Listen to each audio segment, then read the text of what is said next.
Hello viewers, welcome to VL Finpin private limited YouTube channel.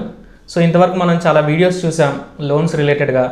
Next మన కంపెనీలో legal అడ్వైజర్గా work చేస్తున్న మన శ్రీధర్ సార్ గురించి చూద్దాం. నెక్స్ట్ సార్ మన కంపెనీ గురించి చెప్తారు, మనం ఎలాంటి సర్వీస్ ఇస్తున్నాం చెప్తారు. సో సార్ మీ ఇంట్రడక్షన్ చెప్పండి సార్ మన వ్యూవర్స్ కోసం. Hello viewers, my name is Kasani Sridhar. I am practicing advocate in High Court of Telangana. So I am also appointed as a legal advisor of the VL Finpin Private Limited company. Okay sir. Sir మన company గురించి అంటే VL Finpin private limited అంటే ఏంటి, ఏం service ఇస్తారు?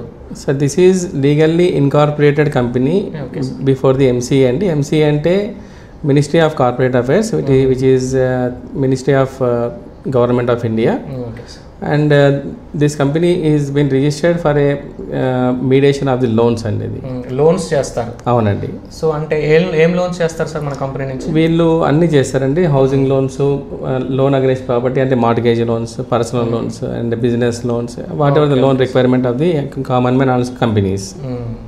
So ఏంటంటే sir మనకి ఈ మార్ట్గేజ్ లోన్స్ గురించి చూద్దాం సార్. మనకి ఎందుకంటే చాలామంది డౌట్స్ ఉంటాయి. అసలు ల్యాప్ అంటే ఏంటి, మార్ట్గేజ్ లోన్ అంటే ఏంటి, కొంతమందికి డౌట్స్ ఉంటాయి కదా. సో మార్ట్గేజ్ లోన్ అంటే ఏంటో చెప్పండి సార్. ఇప్పుడు ల్యాప్ అన్న, లోన్ అగైన్స్ ప్రాపర్టీ అన్న, మార్ట్గేజ్ లోన్ అన్న ఆల్మోస్ట్ రెండు ఒకటేనండి, ఒక తేడా ఏం లేదు. సో ఇప్పుడు మార్ట్గేజ్ లోన్ ఏంటంటే ఇప్పుడు ఒక పర్సన్కి ఇన్కమ్ ఉంది, పెట్టగలుగుతారు. అంటే ఇప్పుడు పర్సనల్ లోన్ కాకుండా beyond the personal loan.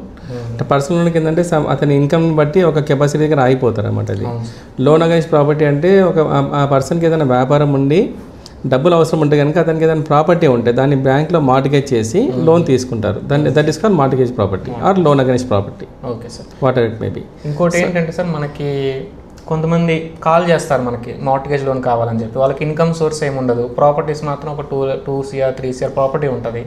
So అలాంటి వాళ్ళకి ఏమైనా చేయతేద్దా సార్? దీన్ని మనము 2 టైప్స్ ఆఫ్ యాంగిల్ చూడాలండి. ఇది ఒకవేళ పర్సన్కి ఇన్కమ్ లేకుండా ప్రాపర్టీ ఉండి నాకు లోన్ కావాలంటే బ్యాంక్ సాధారణంగా ఒప్పుకోవు.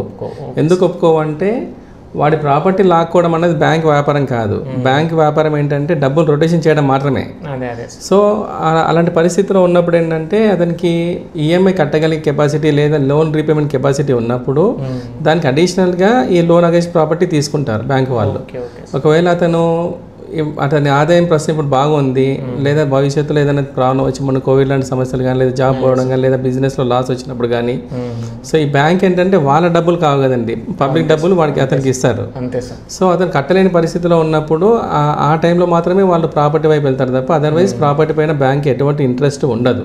Okay okay. సో ఇలా కాకుండా కొందరు ఏం చేస్తారంటే డబ్బులు కట్టగలిగి కూడా ఎగ్గొట్టే ప్రయత్నం చేసినప్పుడు వాళ్ళ సెక్యూరిటీ కోసం మాత్రమే పెట్టుకుంటారు అంతే. అయితే ఇప్పుడు మీరు ఇప్పుడు మాట చెప్పారు ఆదాయం లేకున్నా కూడా ఇస్తారా అని చెప్పేసి అన్నట్టుగా. అయితే ఒక పర్సన్ కనుక ఒక బిజినెస్ ప్రపోజల్ తీసుకొచ్చి దీని ద్వారా నాకు ఇన్కమ్ సోర్స్ ఉంటుంది భవిష్యత్తులో పెడతంటే కూడా బ్యాంకులు ఆలోచించడం ముందుకు వస్తాయి. Okay okay sir. ఇప్పుడు మనకి ఏంటంటే సార్ మార్ట్గేజ్ లోన్ అనగానే చాలామంది రైతులు వస్తారు, లైక్ మా పొలం మీద ఏమైనా ఇస్తారా ఇలా వస్తుంటారు కదా. సో అగ్రికల్చర్ ల్యాండ్ పైన చెయ్యం మనం. అగ్రికల్చర్ ప్రాపర్టీ ఏంటంటే though it is been an individual property, but అది దేశ సంపద అండి. అది సాధారణంగా వాటిపైన మార్ట్గేజ్ లోన్స్ ఇవ్వడం అనేది కుదరదు. Okay okay sir. So mortgage loan అంటే ఎంత లిమిట్ ఇస్తారు సార్ మీరు, ఎట్లా అది ఒక పర్సన్కి? అంటే అతను చూపించే వ్యాపారాన్ని బట్టి, అతని పేయింగ్ కెపాసిటీని బట్టి 50% నుంచి 75% వరకు, కొన్ని బ్యాంకులు 80% వరకు కూడా ఇస్తాయండి. Okay okay sir. సో క్రోర్స్లో చూస్తే లైక్ ఇంత లిమిట్ ఏమి ఉండదు, వాళ్ళ బిజినెస్ని డిపెండ్ అయి ఉంటుంది అంతే. అంతే అండి. Okay sir. ఓకే సార్, మంచి సర్వీస్ ఇచ్చారు. ఏమైనా ఛార్జ్ చేస్తారా సార్? మీరు ఇట్లా లోన్ ఇస్తున్నారు కదా, బ్యాంక్స్ నుంచి ఇస్తున్నారు మీరు. అవునండి. ప్రాసెస్ చేస్తున్నారు, మరి ఇంత మంచి సర్వీస్ ఇస్తున్నారు కదా, ముందుగా ఫీజు తీసుకోవడం కానీ ఏమైనా కస్టమర్ నుంచి ఇలా కస్టమర్ నుంచి విఎల్ ఫిన్పిన్ వారు ఎటువంటి ఛార్జెస్ చేయరండి. కాకపోతే బ్యాంక్కి సంబంధించిన ప్రాసెస్ ఫీ మాత్రం వాళ్ళు తీసుకుంటారు. వీరు ఈ కంపెనీకి ఉన్న ఇంకో మంచి అలవాటు ఏంటంటే వాళ్ళు లీగల్ డిపార్ట్మెంట్ సాధారణంగా ఏ డిఎస్సి అపాయింట్ చేసుకోవద్దు, వీళ్ళు మాత్రమే హైర్ చేసుకున్నారు. ఎందుకంటే హౌసింగ్ లోన్ కానీ లేదా లోన్ అగైన్స్ ప్రాపర్టీ కానీ విషయం లేదంటే ప్రాపర్టీకి సంబంధించిన చాలా లీగల్ డాక్యుమెంట్స్ అవసరం పడతాయి. వాళ్ళు ముందుగా మాత్రం వెరిఫై చేయించుకోవడం వల్ల ఏమవుతుందంటే బ్యాంకులో ప్రాసెస్కి వాళ్ళకి ఈజీగా అవుతుంది అన్నమాట. సపోజ్ వారం బట్టి పని వన్ డేలో అయిపోతుంది బ్యాంక్ వాళ్ళకి కూడా. సో రిక్వైర్డ్ డాక్యుమెంట్స్ అనేది చాలా తక్కువ వస్తాయి వాళ్ళకి ఇప్పుడు.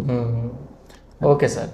ఓకే సార్, ఇంతవరకు మనతోని సార్ ఎక్స్ప్లెయిన్ చేశారు లైక్ మార్ట్గేజ్ లోన్ కావాలంటే కస్టమర్స్కి ఎలాంటి ఎలిజిబిలిటీస్ ఉండాలి, లైక్ పర్సనల్ జాబ్ చేస్తూ ఉండాలా లేదంటే బిజినెస్ చేస్తూ ఉండాలా, ఇవన్నీ ఎక్స్ప్లెయిన్ చేశారు. అలాగే సార్ మనకు మంచి సర్వీస్ ఇస్తున్నారు మన విఎల్ ఫిన్పిన్ ప్రైవేట్ లిమిటెడ్లో లీగల్ అడ్వైజర్గా. సో థ్యాంక్ యూ సార్, మాతోని మంచి జర్నీ చేస్తున్నందుకు, అలాగే కస్టమర్స్ కూడా మంచి సపోర్ట్ ఇస్తున్నందుకు. Thank you Naveen. Thank you sir. Okay sir.